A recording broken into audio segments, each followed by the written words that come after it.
Hello, everyone, and welcome in. Charlotte, anyone, is what we're going to be talking about here tonight. But we appreciate you tuning in here on the Crowded Booth on a Sunday evening. My name is Bryce Koon, talking about college football and week number 12 across the SEC, the ACC, and beyond. Make sure you like, make sure you subscribe. Thanks for hanging out with us if you're live. We also appreciate you watching and listening after the fact, whether it's on YouTube or whether it's on all those podcast platforms as well. Make sure you lock it in. Make sure you like, make sure you subscribe. We got a show, action-packed show, talking about a lot of different games across the college football landscape. What does it mean? What is the status of some of these conference races and teams that survive? Teams are heating up. That and more. We'll catch you in about 25 seconds. Pile in here and make yourself feel at home. The crowded booth is coming on.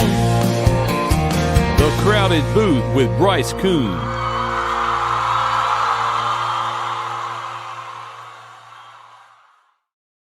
All right, happy Sunday evening. My name is Bryce Koon, riding solo on a Sunday night as we get ready to talk about some college football. Make sure you like, make sure you subscribe, and hang out with us. We appreciate you. If you watched earlier this afternoon, we talked about that Georgia Tech-Boston College game. I'll touch on the Jackets and the ACC tonight as well.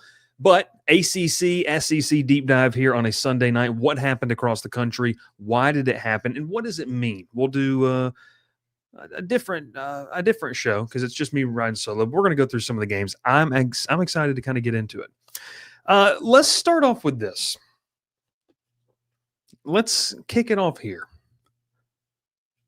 When is it too early to put up Christmas decorations? That's what I need to know. We just put up the Christmas tree. Obviously, you see right here, I've got the famed, Gavin remembers this from my office in Columbus, the famed Charlie Brown Christmas tree right here behind me. So we appreciate that. We appreciate that. We love it. Bryce and Ralph divorce? No. Price is the same, $100 4 times a year. J.R. Burns, we appreciate that as well. Ultima, biggest game of the dot in over a decade on tap. Under lights, man, am I pumped. We'll be talking about that this weekend. Black Friday is the proper day, Ultima says. The issue with that, Ultima, is that we are leaving Baton Rouge to head back to Georgia for Christmas on December the 19th. So while Black Friday would give you roughly around a month, or less than a month, to celebrate the Christmas season, we're shooting for now. So that is that to me is where we are with this. It's too early in October. Good the rest of the year. December 1st. It's too early. That's okay. I can ride with it. Well, we got a lot of Tech fans in the chat. Make sure you like, make sure you subscribe. We'll talk about the Jackets here in just a second. But before we do, let's get to the first topic of conversation. And it's Georgia starting to heat up a little bit. I know that's going to hurt a lot of Yellow Jacket fans' opinion here. But when you watch this team, and look, they knock off Texas 35-10. Gavin, you can pull up maybe some of the numbers here for me. But, this word was used in the Discord. It was used on the broadcast, and I think this is really, in my opinion, one of the best ways to describe what this Georgia team is doing right now. They're heating up. They're playing very good complementary football on both sides. And they're also kind of bullying some people up front, which is something was a cause for concern heading into this season. I think they've gotten a lot better at running the football over the course of the year. But Georgia is a team that is starting to play, it feels like, their best brand of football right now. That's when you want to do this, right? Gunnar Stockton seems very locked in, very comfortable. Mike Bobo, contrary to popular belief, is a really good offensive coordinator and has done a really good job at keeping Georgia's offense pretty efficient. But when you look at what they did against Texas, it's not just offensively what they were able to do. Texas is a team that we knew coming into the game, the Longhorns were going to have to run the football. Their offensive line hasn't been great really all this season, but it's not just the offense for Georgia. The defense for Georgia has stepped it up. And that front seven, while it's not necessarily what it was a couple of years ago, I hate that I even said that statement because that was a literal, you're going to look back at it's one of the best defenses in the am I saying this right, Gavin? The millennium? Would that be the 2000s? Like in terms of that, it really is. Like in the 25 years that we've been in the 2000s, that was one of the best defenses. You probably could put what, Gavin? I mean, I'm obviously going to go like 2011 Bama, 2011 LSU has got to be in that kind of category. Auburn had a really, really good one in 2017 and even 2019 to a certain extent. But just in terms of what Georgia is doing with this defense now, it feels like they're settling in. They only allowed Texas to have 1.4 yards per rush. That's one of those stats when you go into the game and you sit there and say, okay, you can't let them do this. You've got to make Arch beat you with his arm. They did that. They forced them to throw the football. And look, they've got talent. Like Texas's issue is not a talent problem. It's the cohesiveness of it all coming together this year. And it just hasn't happened in the way that fans and media and even Texas maybe thought it would be. I like Ryan Wingo. I think Ryan Wingo is a good football player. They had some drops. You can't do that on the road in that atmosphere. So defensively, it's not just offense. We'll get to Georgia's offense in a second. Defensively, Georgia is doing some things that they didn't last year, and they're doing some things they didn't even do earlier this year. I like the way this team for Georgia is trending defensively. I feel like even though the pass rush isn't electric, they're able to win some one-on-one battles up front. They're making life a little bit more difficult, and they just don't give up a lot on the ground right now. I think that is something too. They also played a clean game. Georgia only had one penalty in that football game against Texas. The Longhorns had 9 for 58. I think that was something that is, when you're on the road, you cannot have miscues like that, especially against a team like Georgia. I thought the broadcast did a good job of kind of saying this out loud, but Georgia is a team that that they're going to make second half adjustments. They're probably the best team in the country this year in terms of doing that. Regardless of how they start, it's like it's a heavyweight boxer, and Kirby Smart is, feeling things out in the first half, maybe to the frustration of fans. But in that second half, it's getting down to the game plan. He's got analysts, he's got GAs charting everything. So when they get in that halftime and you don't have that much time to be able to go make decisions, Georgia's making those decisions at an elite rate. They're doing a really good job of it. Back to the offensive side of things, we know what they can do on the ground, what they've been able to. But this is really the machine kind of starts with Gunnar Stockton. His ability to distribute the football, be that point guard, which is probably the best fit for Georgia's offense. To be that point guard, it's a snug fit. I think that's the best way to put it. 7 different Georgia receivers had catches. Zachariah Branch was obviously just a weapon, and averaging almost 8 yards per pass. They were pushing the ball downfield. I think Georgia has just done a great job with that. Mike Bobo had some great play calls in this one, some great designs that kept Texas off balance, and it was enough. Georgia 4 of 11 on third down, Texas 2 of 12. It wasn't necessarily, the cleanest game in terms of what you want for third down, but they made you play. They made you pay when you lined up in crucial situations, and that was the big thing too. For Georgia, the one thing I love about them right now, if I'm a committee member or I'm looking at this like, hey, could they win the whole thing, is they're building momentum. Shout out Noah Thomas, what he's got, having 3 touchdown catches in the last 2 games. Starting to get some momentum, some comfortability in that offense. You're a team that's just building some momentum at the right time. You didn't peak too early. You're starting to hit your groove. Can you keep that up? Obviously, it's going to be interesting to see. They've got the game against Charlotte, which will be the tune-up for the game in Mercedes-Benz in 2 weeks. But that's something for me when I look at what Georgia does. I think what they do plays home and road. And you've got to really get them off kilter, really off center to be able to do that. A couple of teams have done that within the last calendar year. Notre Dame did it. Alabama has done it. And credit, Georgia Tech did it for 3.5 quarters. So you've really got to screw things up for them. You've got to make them make mistakes. They don't make a lot of self-inflicted wounds. When they do, you got to strike. So Georgia's starting to heat up. I think they're a team to watch down the stretch in terms of, do they have title potential? Yes, they're starting to realize that a little bit, and I think that's the big difference. So Georgia is, for me, Georgia is for me one of the teams that's peaking on the rise. Buy the stock right now if you can. So I think that is that is huge. We'll see what happens. The next topic. Oh, by the way, Texas is not out of this thing yet. They probably are, and they probably should be. We'll take a look at the SEC race towards the end of it, but they're going to be in that same conversation if they somehow beat Texas A&M, which probably looks a little more likely now than it did before, at home in Austin when they play them on Black Friday night.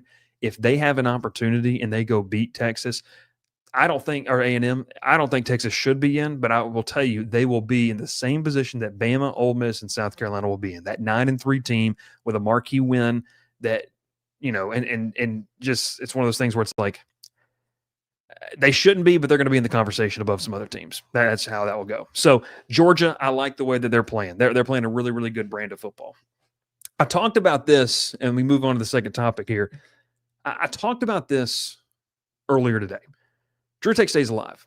And I even thought more about this in terms of I even thought about this in terms more of what it means going forward. Because, within that 24-hour window, you're still in the mode of, let me analyze the game. And tomorrow night, Gavin and I are going to work to put together some clips in terms of doing a film review of what went wrong defensively. How do you fix those things within a week? But for Georgia Tech in this game, you left with a win. I think that that's something that is really, really, really important to just note. You were in a position this week to go make the ACC title. Offensively, it's never been an issue with the Jackets this season. You went 7 of 12 on third down. You had 628 total yards. The problem was defensively, right? And we talked about this earlier today. Boston College was 5 of 11 on third, 2 of 2 on fourth down. They had 537 total yards. While King averaged 10.9 yards per pass. Dylan Lonergan, who, by the way, for folks who don't remember, Dylan Lonergan, Georgia kid, went to Brookwood High School.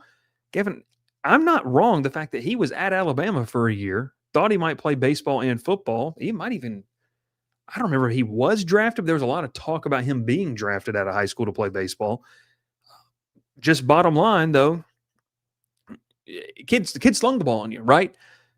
Boston College averaged 6.7 yards per rush. This is one of the worst rush defenses in the ACC, by the way, for Georgia Tech. It's not a great one. Bad defensive game, I think, for both teams. We knew Boston College was not going to be good. I'm going to say this stat again because it is just otherworldly, the fact that this is real and this is happening. Boston College has a 33% negative play rate. A third of the time, they're going backwards. Outside of the Trelane Maddox fumble was a pretty clean game. You just got beat. So the thing is, Georgia Tech survives. There are going to be a lot of naysayers. I'm interested when the playoff rankings, come out on Tuesday. Do they drop? Where do they sit? Is Miami still in front? Miami, I guess, should be after the shellacking that they put on a team, this weekend. But I think we just kind of sit here and we look at the ACC. And again, we can go ahead and bring this up, and you can bring it up here. Here's the ACC standings, right? This is kind of where we're sitting with this. Who wants to go to Charlotte, right? So let's read it off. Georgia Tech is 9-1, 6-1. Virginia 7-3, 5-1. Pitt 7-3, 5-1. SMU 7-3, 5-1. Miami is 8-2, 4-2. Duke is 5-4, 4-2. Miami and Duke need miracles to make this thing happen. I even think, Gavin, and I'm going to read this off, SMU needs some serious help to get into the ACC title game. Really, the three teams, obviously Tech they control their destiny. But Tech and Pitt and Virginia have, I guess the best way is they control their destiny. They can make things happen this weekend. Now, you've got some big games on tap in terms of Georgia Tech and Pitt this weekend. SMU's playing Louisville, who we did not include in this top 6, but is right there with 2 conference losses. So that's something you have to monitor and look at as well. But here's where it is. Georgia Tech is the only team who truly controls their own destiny. They beat Pitt. They lock in their spot as the first place team in the ACC. They would then await Virginia or whoever wins the tiebreaker. Virginia will reach the ACC title game if they beat Virginia Tech, SMU drops one of their final 2 games, and Pitt drops one of their final 2 games. SMU plays Louisville and Cal. Pitt plays Georgia Tech and Miami.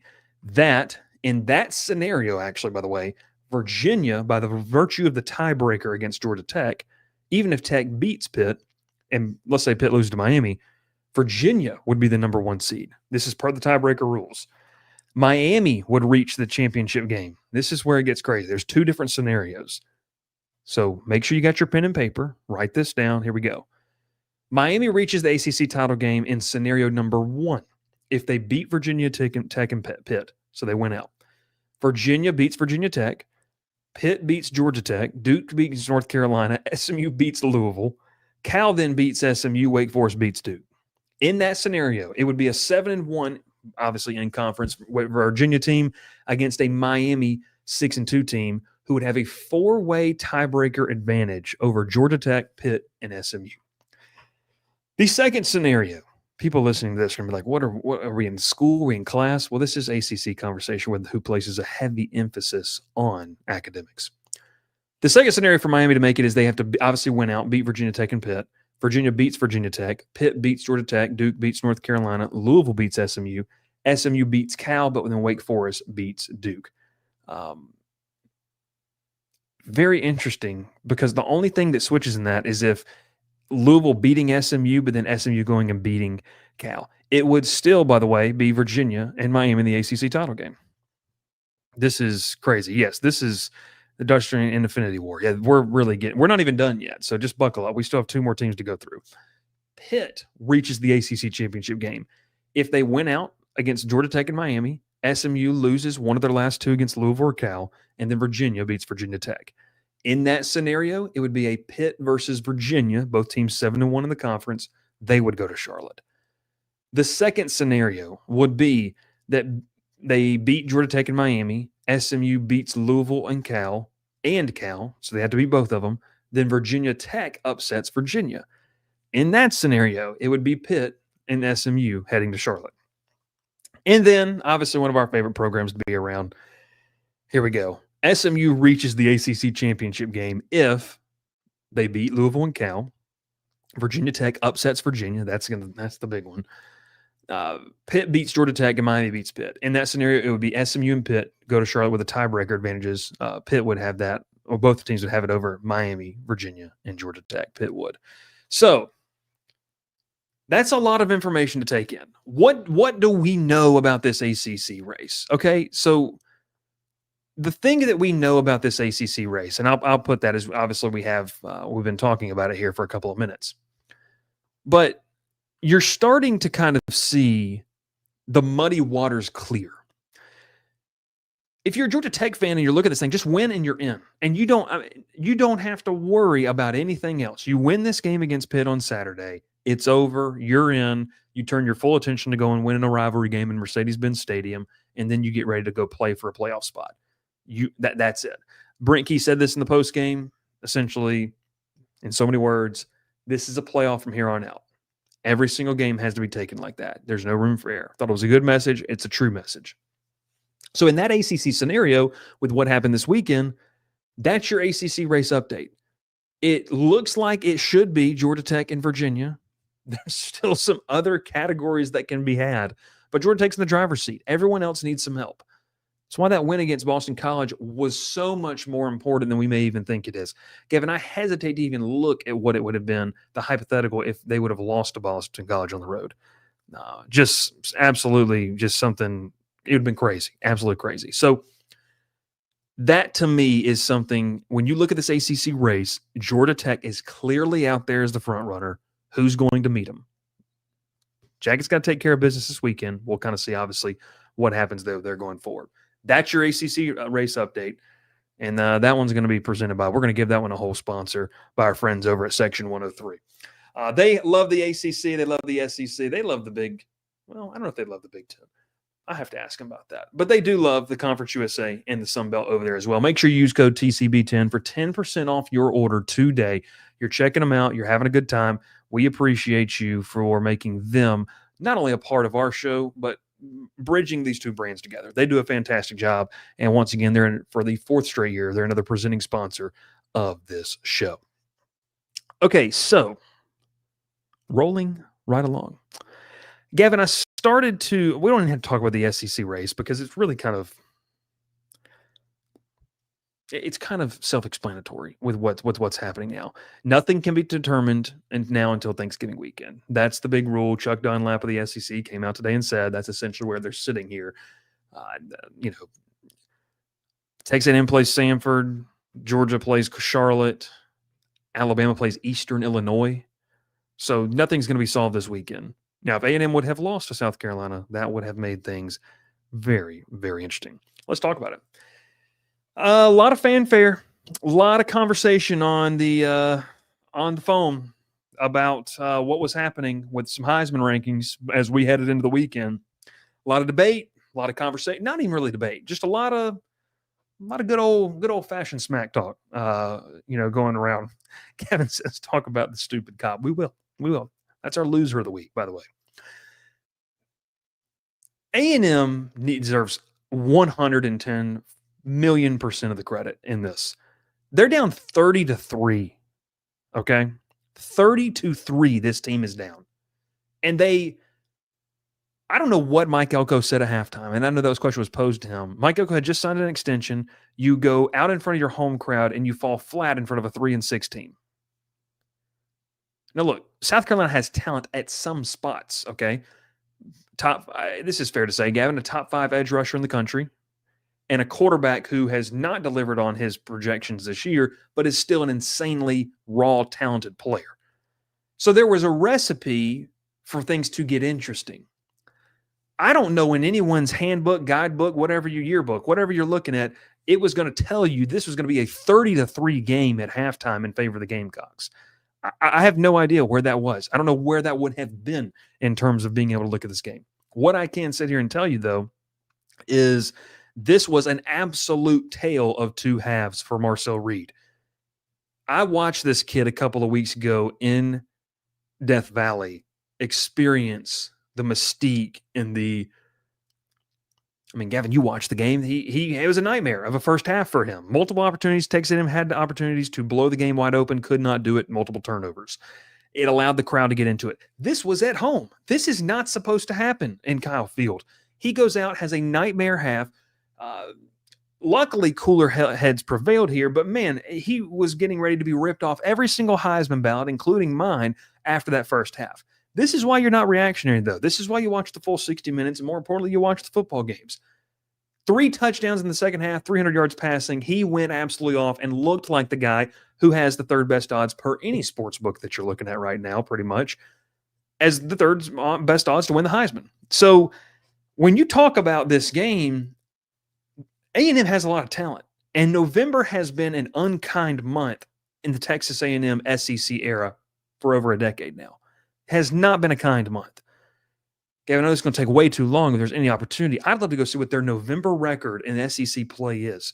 It can't be that great because this is a team who finds that 7-1, that 8-0, that 6-2 start, and they're alive. And you look at the end of the year, and they're playing the Las Vegas Bowl because they're now 7-5 or 8-4. Credit to Mike Elko for rallying the troops. Credit for Texas A&M to calm things down and not try to do too much. That's the reason this is insane to me. You're down 30-3. Now listen. You see that right there? Should I even be surprised? For those that are listening, I pointed to my Falcons helmet. The ability mentally to compartmentalize a 30-3 deficit is what's most impressive about this Texas A&M team to me. Look, sometimes you're going to go out there and you're going to have a nightmare of a game. This is college football. We are banking on 18 to 25-year-olds to be able to be consistent over a course of 60 minutes in a highly emotional sport with tons of variables. It's just not a realistic thing for week in, week out for there to be no ebbs and flows. This was the ultimate valley. That first half was as bad of a football as A&M has played at all this season. The ability to compartmentalize that and treat every single possession as if it's its own and work your way back into this game and win the football game. And by the way, South Carolina did not score in the second half. Now, we're going to get to some of those things and why they didn't score, but you don't just luck into a 28-point comeback and go win the football game. Like, you've got to do some things right or cause some things to happen. Now, look, Texas A&M's pass rush really got after Sellers in that second half. He was not able to get loose. He wasn't able to run wild. That limits what he can do as a playmaker. Also kind of a sloppy, undisciplined game from South Carolina. I'm going to talk about that. I've got 3 things I learned from this weekend, 3 things I think we should talk about. 8 penalties for 83 yards, 6 penalties for 60 yards for A&M. About an even split down the middle in terms of time of possession. But the biggest thing that stands out to me is the poise of this A&M team led by their quarterback, Marcel Reed. You've got veteran players. They have hit on some portal players, by the way. Like, you talk about the ability to navigate and go get portal guys. Obviously, Gavin, we know what they've got on the offensive side of the football, and Casey Concepcion and Mario Craver.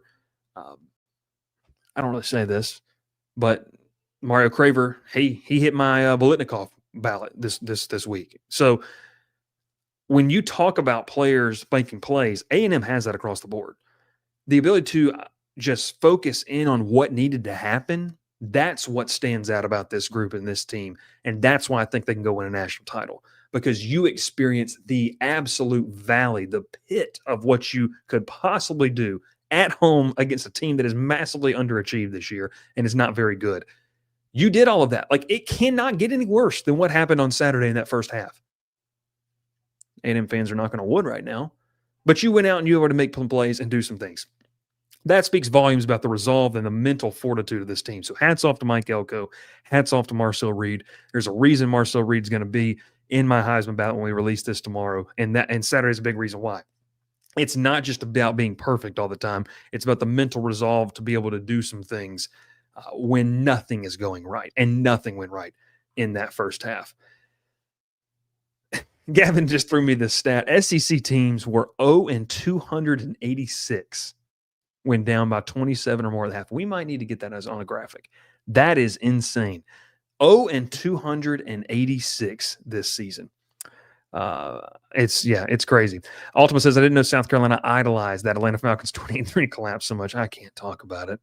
Joey says, have to give him credit for that comeback. No, it's impressive. It is. Like, that's why I think they can go win a national title. And I think to the casual observer, like, well, they almost lost, but they did it. They were getting blown out, pantsed, belt to you know what for a half. And they just came out and won the football game. Like, when you talk about a championship mindset, it's not about being perfect all the time.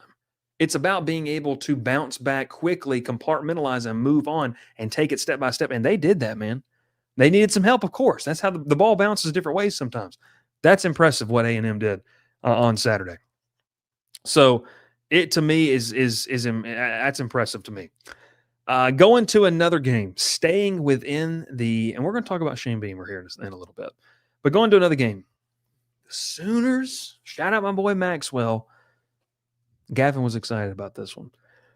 The Sooners earn a statement win. They're now back-to-back wins over the Crimson Tide and Kalen DeBoer for Alabama's homecoming, which is an interesting thing to do. Did you see the clip, by the way, of another loser? By the way, 2 losers of the week in this one. One, the cop in College Station. What are you doing? What are you doing? I mean, I thought Major League Baseball umpires made it about themselves. This guy decided to put the spotlight on him. He doesn't have a job. Alabama, and I noticed this, by the way, the other night. When we were on the field post-game. Game ends, we're out there on the field. And they literally make you get off the field. Like, it is one of the best stadiums I've been in, by the way. One of the worst security detail teams ever. It's awful. Oklahoma came out to take a picture and wanted to take it on the logo. Alabama security people freaked out, lost their minds. Whatever. It's be petty. That's the SEC for you. I understand. I get it a little bit. It is what it is.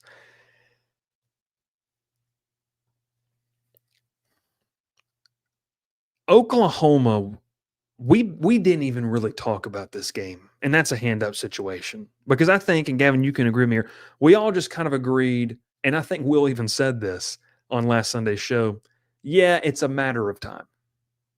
It's a matter of time until Oklahoma gets eliminated and this feel-good story with John Mateer's over. Well, buddy, they're alive, and they're alive and well. Oklahoma winning this game, they've still got LSU at home. Gavin, I don't know who Oklahoma plays next. They're going to finish up the season against LSU at home. That's a very winnable game. Brent Venables has unlocked something. They're far from a perfect team, but their ability to go out and win football games, not that they don't have any business winning, but they probably shouldn't win, is becoming a calling card this season. I thought they did a really good job of showing resolve against Tennessee and finding a way to win, and good teams find ways to win. And that's what Oklahoma did in this one. Very impressed with what they did.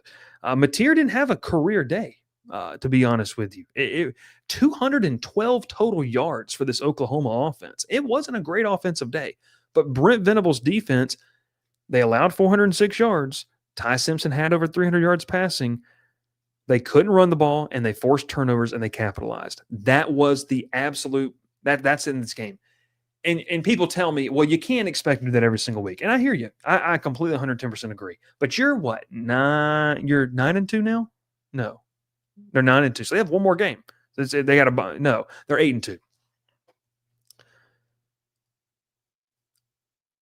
When you go into somebody else's house and force 3 turnovers and you take advantage of those, that plays.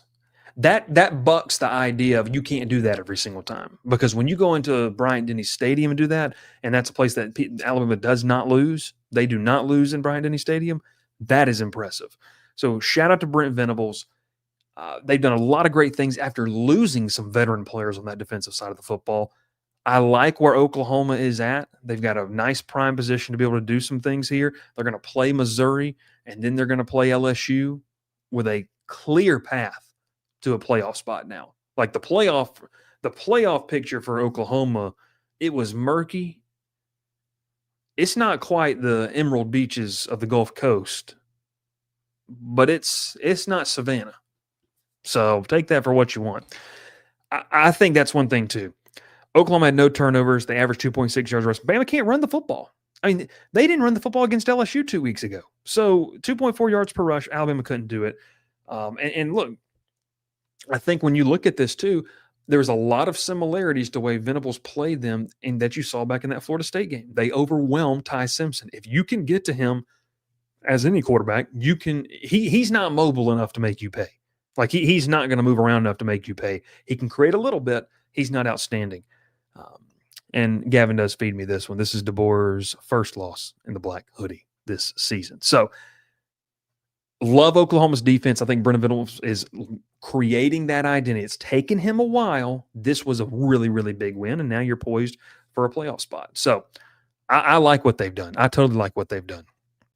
Real quick, before we kind of get into, I guess, the back half of what I learned, 3 things that I learned. Want to hear from our good friends over at Cajun Cousins who've made a lot of things possible. We appreciate them here in 2025. What's up, everybody? My name is Bryce Koon, and I cover college football here on the Crowded Booth and also over with On 3, covering all things LSU. I'm here to tell you about a presenting sponsor this year for us as we get ready to continue tailgate season.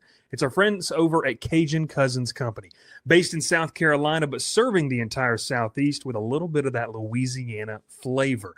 Now, listen, they've got great products. They've got some great merch, including this awesome hat for you LSU fans that I'm rocking right now. But today I want to tell you about something that's going to maybe spice up that tailgate or that event a little bit more. It's Cajun Cousins pepper sauce. Make sure you try it out. Whether it needs to go on the po' boy, whether it needs to go on the fish, or even in some of that jambalaya, make sure you let them know the Crowded Booth sent you and head over to CajunCousins.co.com and get what you need today. Whether it's a family event, whether it's a part of that tailgate here in football season, Cajun Cousins Company is the way to go. We appreciate you tuning in. Appreciate Cajun Cousins for all that they do. And we love it, right? We absolutely love it. They have made a lot of things possible for us for this year. So make sure you return the favor. If you like the content we're doing, you can return the favor, but you also get something out of it too. That pepper sauce is absolute fire. They've got great merch. And for anything that you want, whether it's a tailgate, holiday party, whatever it is, they are the catering place to go. And we love them. We really do. All right. Gavin, I thought there was one more thing I wanted to talk about, and I might be missing it in terms of a game here, but I got 3 things that I felt like I learned from this weekend. Oh, we already talked about the ACC race. That's why I moved that thing up. That's why. The first thing, what did I learn? They're in, baby. Notre Dame, the blue and gold, the Irish, they're in the playoff. I'd be floored if they lost these last 2 games. Notre Dame clinched a win after a 22-point win over Pitt on the road. College Game Day was there Saturday at noon. This Notre Dame team, and look, they're going to catch a lot of flack, and I understand that. They have 2 losses to 2 really good football teams. Jeremiah Love should be in the Heisman conversation. He's not going to get as much love because he's not a quarterback. No pun intended. Jeremiah Love's a really good football player. Marcus Freeman is a dang good football coach. I said this last week. I would take him if I'm a team. And not that he's not even available. I'm calling him. I think the Notre Dame program is the most well-run it's been in many, many years. Marcus Freeman's a really good football coach, but Notre Dame's in. And look, you can get mad about it. We can sit here and talk about the politics of not being in a conference. But the big thing that I have learned out of this is that this is a team that they've continued to build. They've got the win over USC. They've got a win on the road against Pitt. They're not really going to get another marquee win, but due to some other teams falling off, the Big 12 cannibalizing itself, the ACC potentially cannibalizing itself, and Miami kind of hanging out on the fringes, those two teams need each other. Notre Dame needs Miami. Notre Dame needs A&M. I bet you one thing, if you're an Irish fan, you're really glad A&M won that game. They need those quality losses to look like quality losses. So I like Notre Dame. I think it's a good football team. They're in. That's the first thing that I've learned this weekend. So it is it's impressive. Jeremiah Love, and I know Ultima says Love is a monster and is special, but I don't think his running back stats will measure up to pass from Heisman winners. Yeah, you got to be unreal to win it as a running back, and I think that's sad because I think Jeremiah Love is. Look, we're going to get in this conversation. You know, I know obviously Haynes King people want Haynes King to be in that top 5 or in the running and make it to New York. Jeremiah Love's pretty dang important to that team as they've broken in a young quarterback in C.J. Carr. He's very, very important in that sense. But in this game, Notre Dame, Pitt was 0 of 13 on third downs. That Notre Dame defense is growing and learning. And after, first couple of weeks, by the way, they played Miami and A&M in the first couple of weeks of the season. Notre Dame was 3 of 5 on fourth down. They took chances. They allowed only 219 yards to a Cade Bell-led offense. OC up there at Pitt, who had been really, really good this year. Heinschel, is that how I'm saying his name? Heinschel. We'll see. 19 to 39. I'll learn this week, obviously. It's Malachi Fields, 7 catches, 99 yards, 2 touchdowns. Like, they just play a good brand of football, and it's one of those things that, Jay and Truck says Marcus Freeman could be coach of the year. Jay, I'll be honest with you, man.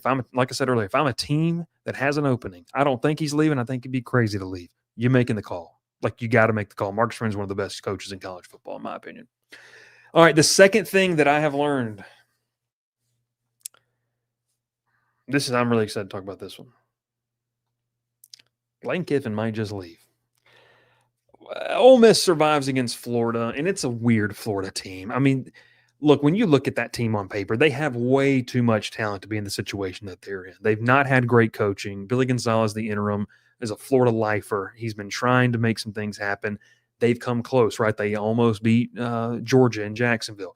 Then they almost beat Ole Miss. They've got a chance. I believe they play Tennessee this weekend. Could they catch Tennessee in a vulnerable spot as Tennessee's fighting for their postseason even opportunities? But this is more about Ole Miss. And Gavin, I sent y'all a podcast clip, and I respect the heck out of those guys. They do great work. I just thought it was interesting that the Ole Miss media, and heck, even Tyler Jordan, of Realtree, which is a massive, massive sponsor, and not just a sponsor, like you talk about the money for Oxford, Dad, Realtree ponies up over there. You've got some frustration and uneasiness from the Ole Miss faithful and the media about how Lane Kiffin is handling these questions. And it points the arrow into this direction for me. I think Lane Kiffin appreciates Ole Miss.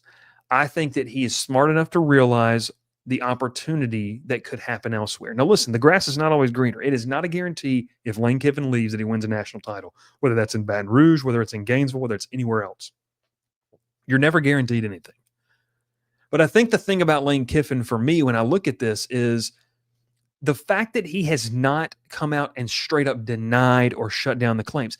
The guy had an opportunity, and Gavin, I don't know if you watched the social media clip that I sent you guys, but when you go back and look at it, had a prime opportunity asked by the media about the growth of the Ole Miss program from being one of those kind of middle tier SEC programs to at least a tier 2 SEC program up in the contention for the SEC title every single year since he's been there. He's doing something in Oxford that has never been done. Lane Kiffin responds with about the atmosphere, which was, I wasn't there, reportedly one of the best atmospheres Ole Miss has had in a very long time. And he comes out and says, well, yeah, it's great, but these guys need this every single week. And where was that last week against the Citadel? Now, for a lot of people, there's going to be an understanding of I'm not showing up at that game. That's not the game the SEC plays. And when you're among the SEC's elite, even when you're losing, people show up. LSU had a lower attendance on Saturday, around 85, 90,000. If we're going to be real, that's on the low end. That's 10, 12,000 less than they probably should have. I'm not saying Lane Kiffin's going to leave, but the door has not been slammed shut on this for me. When you talk about Kiffin and what he could bring to the table, listen, I've been very vocal about this. The LSU people that tune into this show, they know it. Don't overthink it. You call Jimmy Sexton, you call Nick Saban, what's it going to take to get the Lane training down to Baton Rouge? That's what it is. Florida's pushing to do the same thing. A lot of rumor mill stuff happening from fan accounts across the country. But the fact that he's not shutting these things down and what he said on Saturday night in postgame, it's only going to fuel that. So this is what's either going to happen. And you can go check out, we'll post the clip here, in terms of, we'll post the clip on social media with what happens and what was said. Lane is either trolling this Ole Miss fan base and going to leave, or he's trolling them and going to stay. And in that clip, some pretty notable Ole Miss media are kind of fed up with it. Like, just make a decision. And the fact that there's not been an agreement to an extension shows you that he's willing to listen, as he should be. He is a hot commodity. He's arguably the most proven SEC coach that is available. Drinkwitz, I know Gavin doesn't love him, has won at Missouri. Lane Kiffin has more of a leash here. He was with Saban in Alabama. We know what he did there. And then obviously he's done some things at Ole Miss that haven't been done. Lane Kiffin, to me, could definitely leave. The fact that he hasn't shut the door tells me it's not out of the realm of possibility. These things are ebbs and flows. They're changing constantly. I don't know what's going to happen. I'll just give my take on this. I cover LSU for a living. I think he could be in Baton Rouge next year. I think he could be in Gainesville. It wouldn't surprise me to see him in Oxford. But the longer this thing plays out, he's playing the money game. Jimmy Sexton's playing the money game. Don't listen to him when he says he doesn't care about money. Then go ahead and sign the extension. If you don't care about it, because on the open market, buddy, because this is what this thing's about to become, you're setting the price. You're setting that market value. So to me, with what you see out of Lane Kiffin in this, it's going to be very, very, very interesting there too. So I think in terms of what we're talking about with Lane Kiffin, he's a hot commodity on the coaching market. It just wouldn't surprise me. A couple of weeks ago, and the last thing I'll say on this is, he mentioned and talked about what he looks for in a program. Heisman trophies, history, winning tradition, and all these types of buy-in. Now, listen, he's starting to build some of those things at Ole Miss. But you just described what Florida and LSU have. So I'm not saying he's leaving. I'm not saying that he's gone. I'm just sitting here telling you the concept that Ole Miss fans might try to push of, he's not going to leave. Copium, drugs, hallucinations. We all hope things happen. It doesn't mean it's going to happen. Lane Kiffin might stay in Oxford. It's going to come at a pretty penny. And that's what he's doing. Eli, I love this guy. He's fantastic. By the way, that's Shea Dixon in a beard. I absolutely love that. You better be ready on the board if Bryce we hired. I don't want to talk about it. Ole Miss Boosters, Matthew says. What's up, Matthew? Ole Miss Boosters are already searching for their next head coach. Well, they need to go down I-10 in New Orleans. Try to beat out Auburn for John Summerall. That's what I would do. No, listen, that's what I've learned. The last thing, what I think. Well, let's go to a quick timeout here. I want to tell you about my friends over at MacArthur Woodworks. Look, it's about that time of the year. You need to make sure that you have the gift that you want to use. And look, they do a fantastic job. I can't even begin to talk about the craftsmanship that we're talking about here. They have amazing products in stock. And if you want to, hear me out here, if you just want to check out some of the things that they have, I'm going to take you over to the website right here. Here's our friends over at MacArthur Woodworks. They create unforgettable handcrafted wood pieces that bring joy to gifting character to every single home. Look at some of these featured products. This is the stuff that you want to be able to give to a family member at Christmas. It's going to wow them away. You can use code TCB10 for 10% off your order today. They're using some phenomenal, they've got black walnut, they've got some oak, they've got resin materials as well. My wife and I got a piece, shout out to them. And he's also got a great YouTube channel. He's building a crib. I mean, this is crazy. Look at this bookshelf. It's unreal. They do a fantastic job. It's locally owned. They've been doing it since October of 2019. I absolutely love partnering with this brand. They do a great job, and I can't shout them out there enough. So make sure you check out MacArthur Woodworks there as well. All right. I guess this is it, Gavin. And we can field some questions. Let's see if you start. So if you got a question, get them in. And I'll get to this last piece and we'll answer those here. What I think. I've got 2 what I've learned. Here's what I think. I'll give our visual watchers a quick second here.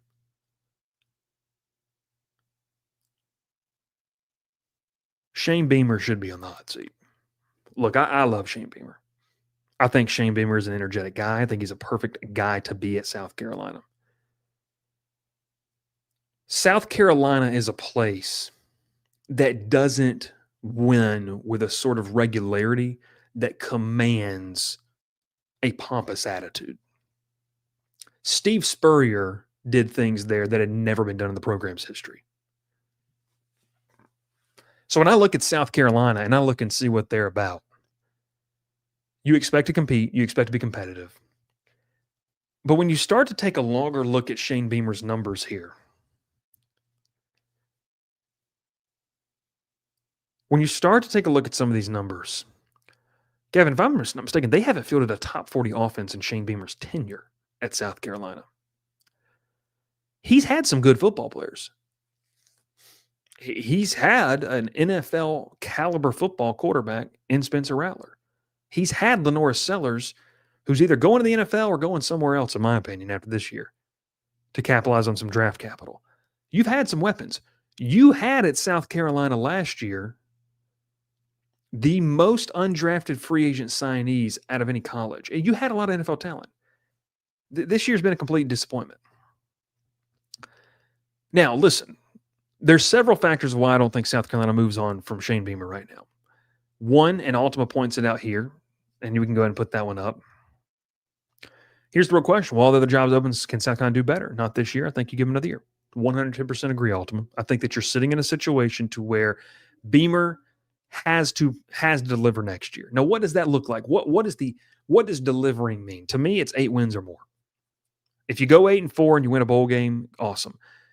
You can get back to a level playing field. This is a team that was a couple of plays away, in all seriousness, should have beaten LSU and should have been in the playoff last year. The fall from grace for Shane Beamer is interesting. Now, listen, everyone can tolerate the emotions and some of the tantrums when you're winning. You get behind that kind of stuff. There's programs right now with head coaches that do that, and it's overlooked because you're winning. When you're not winning, it looks bad.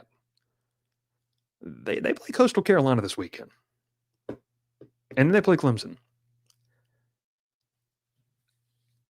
South Carolina needs to care more about football. And that means a real look at what Shane Beamer's doing there. I like what Shane Beamer does. We have had Shane Beamer on this show. Would welcome him back anytime. What is realistic for success at South Carolina? You've got to figure that out first.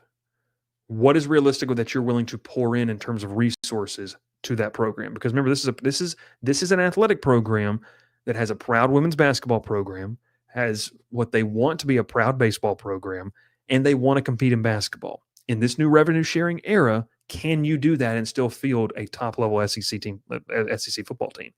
I don't think so. I think you're going to need outside help in terms of NIL and collectives and donors. Can you get that there? If Shane Beamer was anywhere else and it wasn't South Carolina, I think he'd be fired. But due to what Ultima said there not being enough quality candidates for the amount of jobs that are going to be open, I don't necessarily know that he's a candidate to be fired this offseason. Firmly on the hot seat next year. You've got to deliver. Very disappointing season in Columbia. A lot of hype surrounding what that team might be able to do. I never thought that they had the depth of talent they had last year. But when I tell you have 2 cornerstone pieces, and I don't think I'm wrong for saying this, Gavin, you have a top 5 edge rusher in the country, and you've got a quarterback who's one of the more athletically gifted quarterbacks in the country, and you can't harness that and figure that out, that's a massively disappointing season. So should Shane Beamer be on the hot seat right now? Probably, There needs to be some heat. There needs to be a level of, hey, we got to get things going here. Like, we're moving this car a little too slow while the rest of the SEC's making moves. You can't fall into the emotions just firing them without a plan in place.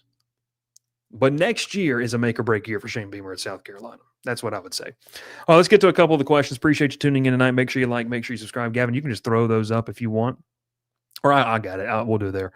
Eli Dorkowitz said, you better be ready. You better be ready on board, Bryce, if we don't hire a drink. Yeah, well, we'll see. Jay says, who do you think will make the ACC championship? Jay, I really do think it's going to be Georgia Tech and Virginia. That's what I think. I kind of think it'll be that. That's what I believe. Ultimate goes, here's the real question. Oh, we already got to that one. Besides the money aspect, will the partnership with Under Armour be good for Tech long term? I do think so. I think we've got to take a break from understanding that fans are not necessarily the interest of this. I do think it'll be good because I think Under Armour can feature Georgia Tech where Adidas was not willing to. I think that's a fair thing to say. Good evening. Every program is one multi-billionaire donor away from relevance. See Texas Tech. All right, call your shot, number 59. Who's LSU's head coach next year? Buddy.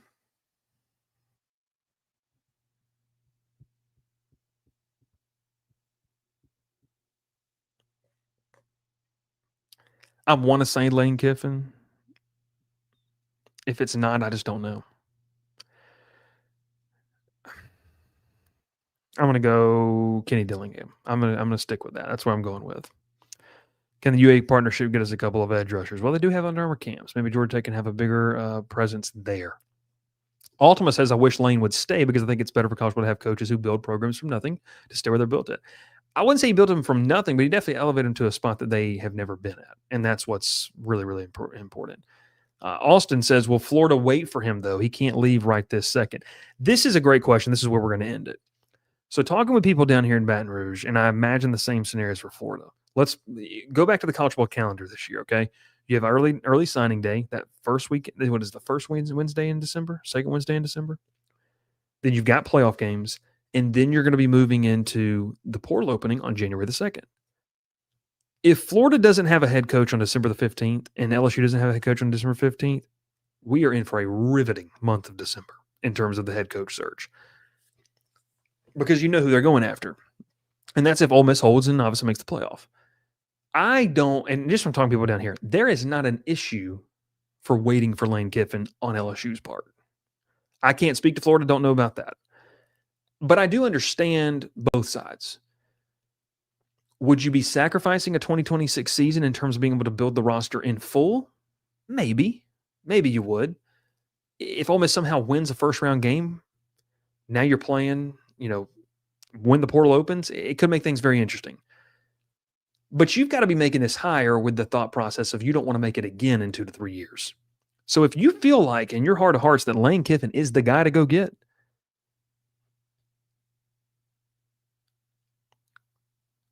then that's your guy. Like you stick with that. And I can ride with that. I'm fine with that.